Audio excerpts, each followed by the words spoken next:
दोस्तों टाटा स्टील की बात करें तो क्वार्टर वन का रिजल्ट हमारे सामने आ चुका है और रिजल्ट काफ़ी अच्छा है, यानी जो अंदाजा था उससे भी बेहतर ही रिजल्ट कह सकते हैं।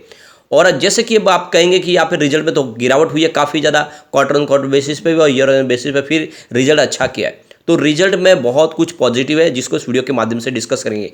अगर आप पूरा वीडियो देखेंगे तो आपको अच्छे से समझ में आ जाएगा कि वाकई में टाटा स्टील के रिजल्ट में इस बार काफ़ी ज़्यादा पॉजिटिव संभावना देखने को मिली है और नतीजा ये है कि शेयर की प्राइस भी आज तेज़ी से बढ़ी है और लोग इसमें खरीदारी भी कर रहे हैं क्योंकि टाटा स्टील वाकई में मजबूती से अपने कारोबार को आगे बढ़ा रही है और आने वाले समय में यहाँ पे आपको रिजल्ट के अंदर बहुत बड़े उछाल भी देखने को मिलेंगे। फिलहाल जो प्रॉब्लम है वो यूरोपियन बाजार से है, तो यहाँ पे बहुत सारी बातें यहाँ पे एमडी की तरफ से भी बयान दिया गया, उसको भी जानने की कोशिश करेंगे और क्या इस समय टाटा स्टील में इन्वेस्टमेंट कर लेना चाहिए। इसके अलावा जो सबसे बड़ी बात है कि रिजल्ट के अंदर के जो ऐसे छुपे हुए तथ्य जो आपको पता ना, उसको भी हम इस वीडियो के माध्यम से डिस्कस कर लेंगे। लेकिन फ्रेंड, उससे पहले अगर आप पहली बार हमारे चैनल पे आए तो चैनल को सब्सक्राइब कर दीजिए, एक बेल आइकॉन दबा दीजिए ताकि जब भी नया वीडियो बने पहला नोटिफिकेशन आपको मिले। वीडियो पसंद आए तो लाइक शेयर जरूर कीजिए। चलो फ्रेंड्स, वीडियो स्टार्ट करते हैं। मैं हूँ आपका दोस्त एस बी दवे और हमारे अपने चैनल ऑनलाइन कमाई में आपका बहुत बहुत स्वागत है। सबसे पहले अगर हम बाजार की बात करें तो देखो BSE सेंसेक्स इस समय 66,339 के आसपास ट्रेड करता हुआ आपको दिखाई देगा। 10:30-11 के आसपास का टाइम है। 0.068% की गिरावट है, यानी कुछ दबाव देखने को मिल रहा है इस समय बाजार के अंदर। और यहाँ पे सबसे बड़ी बात है कि बाजार में प्रॉफिट बुकिंग हावी हो रही है, लेकिन मेटल इंडेक्स काफ़ी अच्छा है। आप देख दो कि 6502 के स्तर पे 107 पॉइंट की तेजी, यानी 1.68% अप पर है निफ्टी मेटल। और टाटा स्टील भी काफ़ी अच्छा कर रहा है। आप देख ही सकते हो कि इस रिजल्ट के बाद जो लोग कह रहे थे कि यहाँ पे भारी गिरावट होगी, बिल्कुल वैसा हुआ नहीं। और उसके पीछे वजह कि रिजल्ट को अच्छे से समझेंगे तो रिजल्ट बहुत बेहतर है। तो यहाँ पे देखो स्टॉक की शुरुआत 115 पर हुई, यानी शुरुआत थोड़ी सी निगेटिव हुई। कल की क्लोजिंग 115.50 के आसपास थी और 114 का लो भी बना, लेकिन फिर पॉजिटिव माहौल बनना शुरू हुआ, खरीदारी शुरू हुई तो 117 का इसने हाई बनाया और इस समय स्टॉक बिल्कुल 117 के आसपास है, ऊपरी लेवल पर है, जहाँ पे 1.90% की शानदार तेजी बनी और लगभग 2% की तेजी है। अभी 11 बजे के आसपास का टाइम है।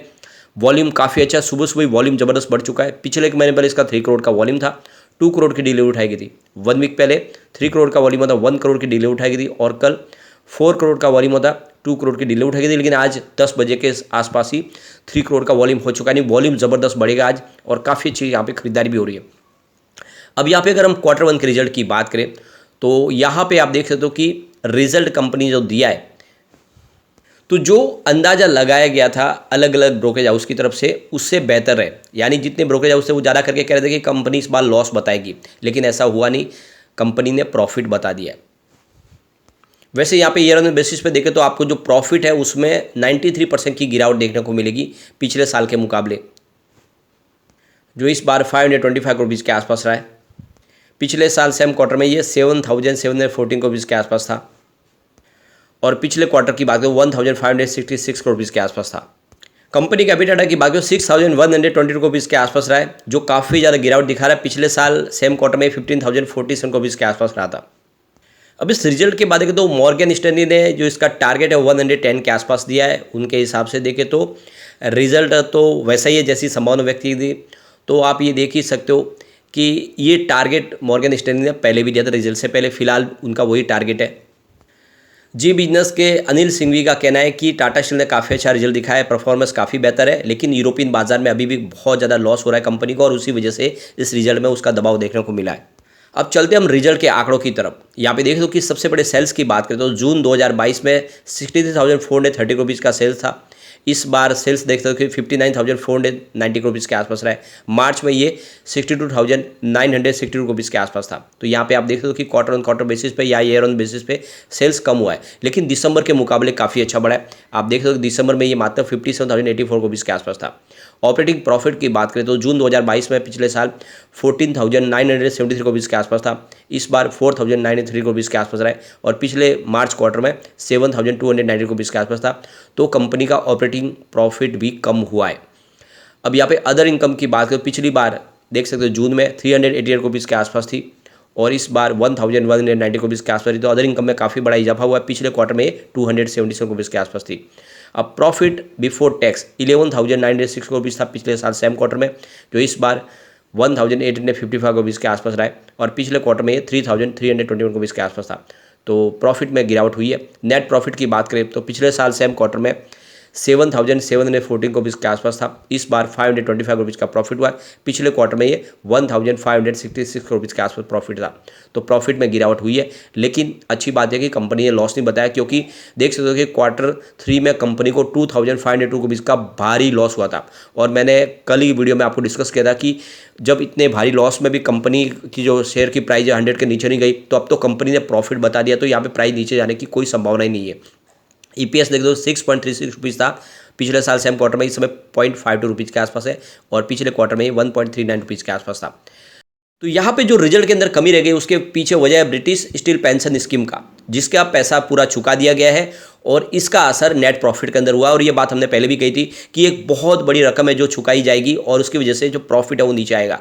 तो ये आप समझ रहे हो कि पेंशन स्टील स्कीम का जो प्लान है, जो उनके कर्मचारी उनको अब सेव और सिक्योर कर लिया गया है। आने वाले समय में टाटा स्टील को किसी प्रकार की कोई टेंशन होगी यूके में, और इसी को लेकर आप देखें तो ये जो रकम चुकाई गई है, इससे पहले भी देखें तो रकम चुकाई गई थी Q3 के दरमियान, उस समय भी देखें तो भारी लॉस हुआ था, लेकिन इस बार रकम चुकाने के बावजूद भी कंपनी ने प्रॉफिट बताया, तो ये बहुत बड़ी बात है। तो यहाँ पे देखो कि ब्रिटिश पेंशन स्कीम के तहत जो करीब देखें तो करीब 6 बिलियन पाउंड की रकम चुकाई गई, बड़ी रकम है, और इस वजह से देखें तो इसका निगेटिव इफेक्ट देखने को मिला है। इसके अलावा देखें तो जो यूरोपियन बाजार है वहाँ पे इनका प्रोडक्शन भी काफ़ी कम हुआ है, वहाँ पे लॉस में है कंपनी। थाईलैंड के बाजार में भी गिरावट है। आप ये देख ही सकते हो कि इंडिया का जो इनका प्रोडक्शन डिलीवरी बेस का हम देखें तो 4.8 मिलियन टन्स के आसपास है, जहाँ पे 17.9% की ईयर ऑन बेसिस पे शानदार वृद्धि देखने को मिली है। लेकिन यूरोपियन बाजार की बात करें, यूरोपियन बाजार में 1.97 मिलियन टन्स के आसपास का इनका टोटल डिलीवरी बेस काम हुआ है, जहाँ पे 7.9% की ईयर ऑन बेसिस पे गिरावट हुई है। थाईलैंड की बात करें तो 0.27 मिलियन टन्स का टोटल इन्होंने डिलीवरी बेस काम किया है, जहाँ पे 12.9% की ईयर ऑन बेसिस पे गिरावट देखने को मिली है। तो जो इंटरनेशनल मार्केट में दबाव था उसका असर देखने को मिला है, लेकिन इंडिया के बाजार में टाटा स्टील बहुत अच्छा कर रही है, लगातार बिजनेस तेजी पे आगे बढ़ रहा है। और आने वाले समय जिस तरह सरकार ने योजनाएं लाई है इंफ्रास्ट्रक्चर के डेवलप के लिए, वो आने वाले समय टाटा स्टील में और एक तेजी की संभावना व्यक्त करेगी। दूसरा जो सबसे बड़ा रीजन था इस बार कमी रहने का रिजल्ट के अंदर, वो है कुकिंग कोल कॉस्ट जो है उसमें वृद्धि हुई है, करीब 15 से लेके $20 पर टन के हिसाब से, उसका असर भी देखने को मिला। तो ये कुछ रीजन है जिसकी वजह से आपको ये रिजल्ट में है थोड़ी सी कमी दिखाई देगी, प्रॉफिट कम होता हुआ दिखाई देगा। लेकिन ओवरऑल अगर आप देखें तो बहुत ही बेहतर प्रदर्शन किया है टाटा स्टील ने, और इसके बाद हम आशा कर सकते हैं कि एक तेजी का दौर शुरू होगा, और ये रिजल्ट को आपको पॉजिटिव तरीके से ही लेना चाहिए क्योंकि रिजल्ट बहुत अच्छा है। अब इसके अलावा देखें तो एक बड़ा फैसला और किया गया है टाटा स्टील की तरफ से, जो यहाँ पे इनके MD और CEO है TV नरेंद्रन, उनको रीअपॉइंट किया गया उनकी पोस्ट के ऊपर, और इसकी रजामंदी जल्दी शेयर होल्डर से ली जाएगी AGM के दौरान।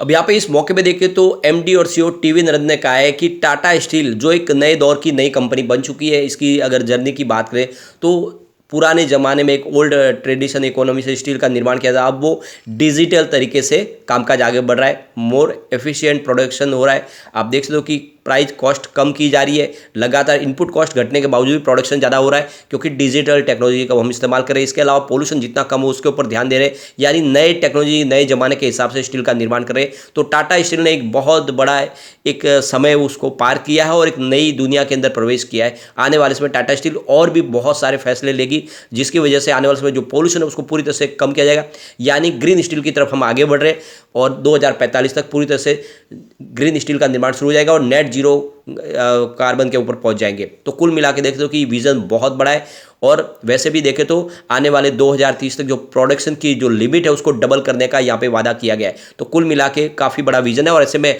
लॉन्ग टर्म इन्वेस्टर के लिए काफ़ी अच्छा मौका है, आपको इस समय टाटा स्टील में खरीदारी कर लेनी चाहिए। और जो टारगेट हमने दिया है कि 1000 का टारगेट निकट भविष्य में आएगा, वो बिल्कुल आएगा। तो अगर आप 5 से 10 साल के लिए टाटा स्टील को निवेश कर लेते हैं तो ये आने वाले समय आपको मालामाल कर देगा। लेकिन फ्रेंड, कोई भी इन्वेस्टमेंट करने से पहले अपने फाइनेंशियल एडवाइजर से बड़े ले ले या अपना खुद का रिसर्च करें, क्योंकि मैंने वीडियो आपके एजुकेशनल पर्पज के लिए ही बनाया। वीडियो पसंद आए तो लाइक शेयर जो कीजिए और चैनल को सब्सक्राइब कर दीजिए। Thank you friend.